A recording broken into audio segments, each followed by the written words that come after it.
2024 లేదా 25లో డిగ్రీ లేదా బీటెక్ చదివారా? సాఫ్ట్‌వేర్ జాబ్ కోసం ఎదురు చూస్తున్నారా? అయితే కోడ్ జ్ఞాన్ 100 డేస్ కోర్సులో చేరండి. జాబ్ సాధించండి. నమస్తే.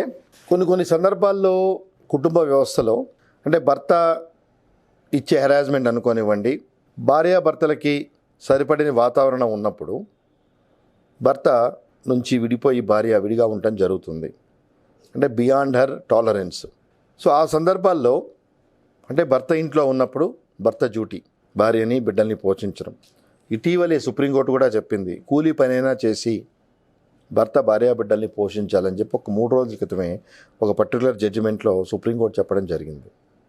అంటే it is the duty of the husband to look after the welfare of his wife and children. So ఎప్పుడైతే ఆ వాతావరణం భార్య లేకపోతే బిడ్డలతో భర్త దగ్గర ఉండటానికి అవకాశం లేదో, తప్పనిసరిగా భార్య ఆ ఇంటి నుంచి వెళ్ళిపోయి తను విడిగా ఉంటామో లేకపోతే ఆమె పేరెంట్స్ ఉంటామో, she will take some kind of shelter for her survival.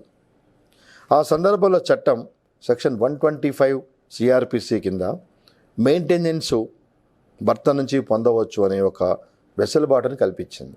So ఇటీవల కాలంలో అంటే నాకు తెలిసిన అనుభవంలో ఎప్పుడైతే ఈ రకమైన వాతావరణం జరిగి భార్య 125 సిఆర్పిసి మెయింటెనెన్స్ పిటిషను వేయటం జరుగుతుందో, భర్తలు section 9 restitution of conjugal rights under Hindu marriage act అనే పిటిషన్ని ఇన్వోక్ చేయటం జరుగుతున్నది. అంటే ఇక్కడ గమనించాల్సింది ఏంటంటే, కంపల్సరిగా అతనికి ఉన్న ఆదాయ వనరులని దృష్టిలో పెట్టుకొని కోర్టు మెయింటెనెన్స్ గ్రాంట్ చేస్తుంది. సో అతనికి ఉన్న ఆదాయ వనరులని ప్రూవ్ చేయాల్సిన బాధ్యత భర్తకి భార్యకి ఇద్దరికీ ఉంటుంది. అంటే ఆయనకి 100 రూపాయలు వస్తాయి, this is the proof, and దానిలో మాకు ఇంత ఇవ్వాలి for hour survival and for hour livelihood అని భార్య క్లెయిమ్ చేసినప్పుడు దాన్ని డిఫెండ్ చేసుకోవాల్సిన బాధ్యత భర్త మీద ఉంటుంది. సో ఈ సందర్భంలో భార్యకున్న డిఫెన్స్ ఏంటి? అతని దగ్గర ఉండలేకే because of the harassment which is moulding, నేను బయటకు వచ్చేసాను అని భార్య 125 సిఆర్పిసిలో చెప్తుంది. అలాగే భర్త లేదు because of some personal reasons అంటే ఏదో ఒక మ్యాలఫైట్స్ ఆమెకి అట్రిబ్యూట్ చేయడం జరుగుతుంది, నెగిటివ్ మ్యాలఫైట్స్. ఎందుకంటే ఇంతమంది ఓపెన్గా మాట్లాడాం కాబట్టి I'm very careful in my words. So ఆమెకి నెగిటివ్స్ అట్రిబ్యూట్ చేస్తాడు, అంటే character assassination etcetera etcetera, in order to avoid payment of maintenance. చేస్తూ ఏమంటాడు, in spite of her nature like this, her attitude is like this, I'm inviting her in to my matrimonial home. So let the direction go to her to come back and join in my family. So therefore no need of payment of maintenance అని చెప్పి అంటాడు. So ఈ ఈ 125 ఏమో magistrate కోర్టులో ఉంటుంది, అలాగే ఈ రెస్టిట్యూషన్ ఆఫ్ కాంజుగల్ రైట్స్ ఏమో ఫ్యామిలీ కోర్టు డిస్ట్రిక్ట్ కోర్టులో ఫైల్ చేయడం జరుగుతుంది. సో 2 ఆర్డర్లు వచ్చినాయి అనుకుందాం.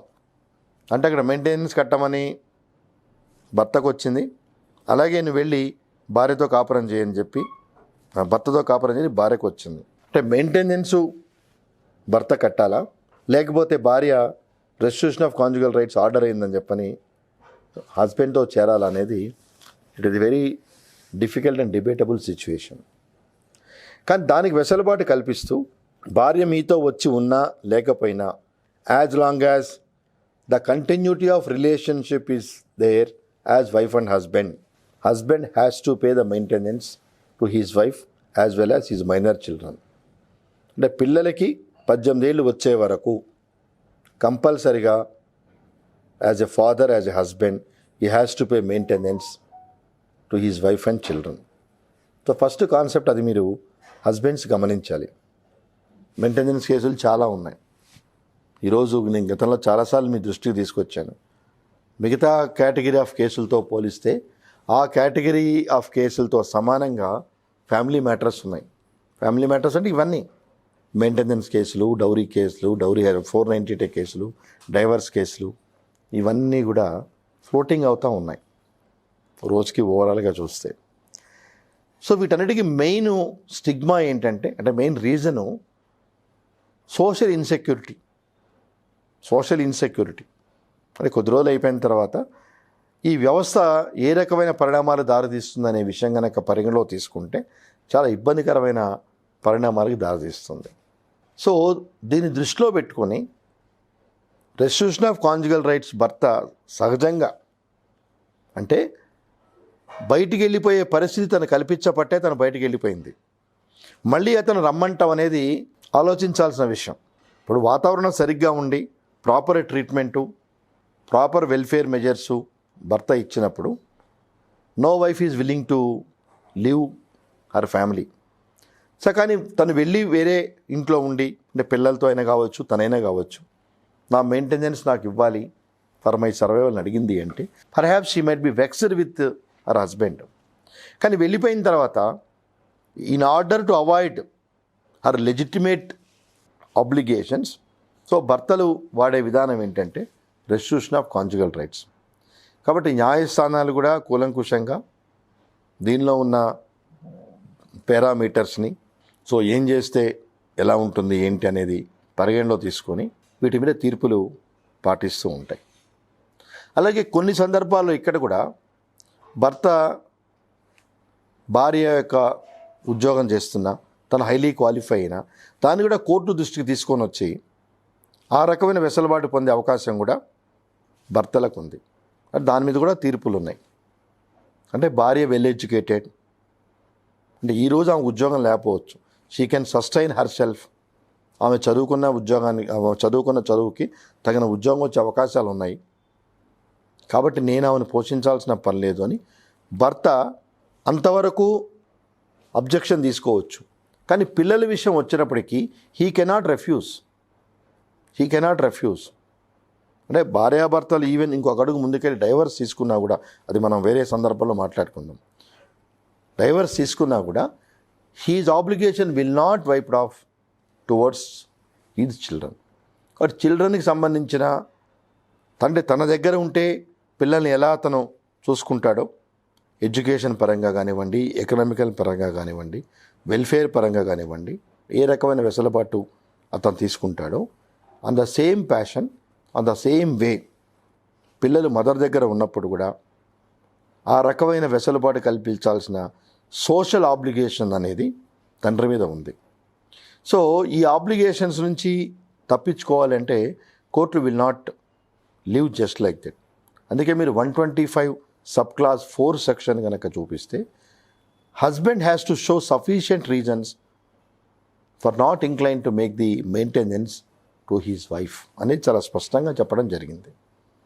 సో ఆ సందర్భాలు భర్త ప్రూవ్ చేయగలిగితేనే మెయింటెనెన్సు ఇవ్వలేను, షీఈ్ నాట్ ఎంటైటిల్డ్ అనే స్టాండ్ తీసుకోవాలి తప్పితే ఈ normal conditions it is a duty.